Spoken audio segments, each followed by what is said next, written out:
আপনারা যারা অনলাইনের মাধ্যমে ওয়াইফাই বিল পে করতে চান তারা আজকের এই ভিডিওটা অবশ্যই মনোযোগ সহকারে দেখবেন। সো সর্বপ্রথমে বিল পেমেন্ট করার জন্য আমাদেরকে অ্যাপটিকে ওপেন করতে হবে। সো আমি যে অ্যাপের মাধ্যমে বিল পেমেন্ট করি অ্যাপের নাম হচ্ছে নেটফি গ্রাহক। আপনি যদি নেটফি গ্রাহকের মাধ্যমে বিল পেমেন্ট করে থাকেন বা আপনি করবেন বলে ভাবছেন তাহলে আপনি এই অ্যাপটিকে ডাউনলোড করে আগে থেকে ইনস্টল করে নেবেন। আমার ফোনে অ্যাপটি ডাউনলোড করে ইনস্টল করা রয়েছে। যাদের কাছে অ্যাপটি নেই তারা গুগল প্লে স্টোর অ্যাপ থেকে ডাউনলোড করে ইনস্টল করে নেবেন। আর অবশ্যই আপনার আইএসপি সাপোর্টেড হতে হবে এই অ্যাপটিকে ব্যবহার করার জন্য।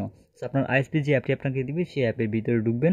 ঢোকার পরে আপনারা আপনাদের অ্যাপের যে ড্যাশবোর্ড রয়েছে সেটা আপনি এখানে দেখতে পাবেন। সো এখান থেকে দেখতে পাচ্ছেন এখানে অ্যাপটার ভিতরে আসার পরে আমাদের যে নামে ওয়াইফাইটি চলতেছে সেই নামটা এখানে দেখাবে। এরপর আমাদের ওয়াইফাই লাইনের যে মেয়াদ বা আমাদের যে তারিখটা সেটা এখানে আমরা পাবো যে আমাদের কত তারিখে মেয়াদটা শেষ হবে। সো আমরা দেখতে পাচ্ছেন আমাদের কিন্তু মেয়াদটা কিন্তু প্রায় শেষ আজকের তারিখে। আজকে যদি আমরা তারিখটা দেখি তাহলে 5 তারিখ আমাদের এই লাইনটা আজকেও 5 তারিখ। সো 5 তারিখ 9:15 লাইনটা অফ হয়ে যাবে। সো আমরা তার আগে বিলটাকে পেমেন্ট করে দিচ্ছি, অর্থাৎ বিকালবেলা লাইনটা অফ হবে। এখন আমি ভিডিও করতেছি দুপুরবেলা। সো আমি এই বিলটাকে পেমেন্ট করার জন্য পে বিল নামে একটা অপশন এখানে দেখতে পাবো। এই অপশনটির উপরে ক্লিক করব। পে বিল অপশনটির উপরে ক্লিক করে দেওয়ার পরে আমাদেরকে পরবর্তী একটি ইন্টারফেসে নিয়ে আসবে। সো আমাদেরকে একটু এখানে ওয়েট করতে হবে। সো আমরা তারপর পরের ইন্টারফেসটা দেখতে পাবো। এরপর এখানে আমাদেরকে আমাদের যে বিকাশ অ্যাকাউন্ট নম্বরটি রয়েছে সেই নম্বরটি দিয়ে দিব। সো এখান থেকে আমার বিকাশ অ্যাকাউন্টের নম্বরটা দিয়ে দিতেছি।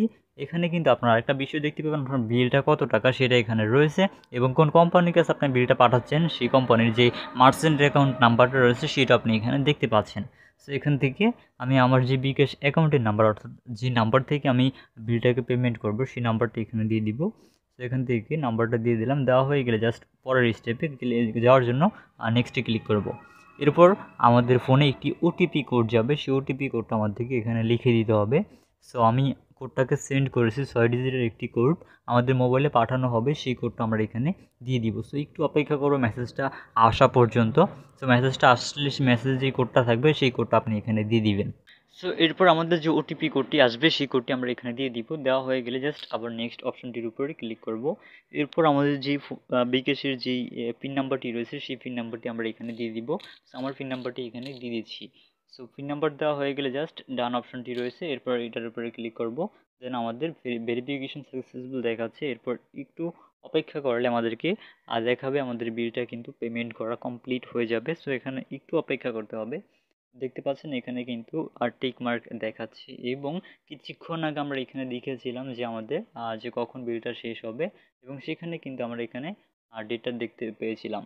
সো এখন আমাদের আগে কিন্তু বকেয়া ছিল, এখানে এখন দেখতে পাচ্ছেন ব্যালেন্সে 525 টাকা রয়েছে। সো আমাদের কিন্তু এখন বকেয়াটা নেই। আপনারা যদি ভিডিওটা একটু পজ করে আপনি যদি একটু সামনে প্রথমের দিকে দেখেন তখন দেখবেন যে বকেয়াটা ছিল, এখন পেমেন্ট করার পর কিন্তু আর বকেয়াটা এখন নেই। এবং এখানে আমরা কিন্তু পেমেন্ট অপশনে আসলে কিন্তু পেমেন্ট হিস্টোরিতে আমরা এটা কখন পেমেন্ট করছি সেটা কিন্তু আমরা এখানে দেখতে পাবো। এই জন্য নিচে পেমেন্ট হিস্টোরি অপশন রয়েছে, এটাতে ক্লিক করব। এই অপশনটির উপরে ক্লিক করে দেওয়ার পর আমরা সর্বপ্রথমেই দেখতে পাচ্ছি যে কখন বিলটা পেমেন্ট করেছি আর ডিটেলস কিন্তু এখানে দেখাচ্ছে। সো আমাদের বিল কিন্তু সাকসেসফুলি পেমেন্ট করা কমপ্লিট। সো এভাবে আপনারা চাইলে কিন্তু যারা নেটফ্লিক্স গ্রাহক অ্যাপটিকে ইউজ করেন তারা কিন্তু এভাবে বিল পেমেন্ট করতে পারবেন। সো এই ছিল আমাদের আজকের ভিডিও।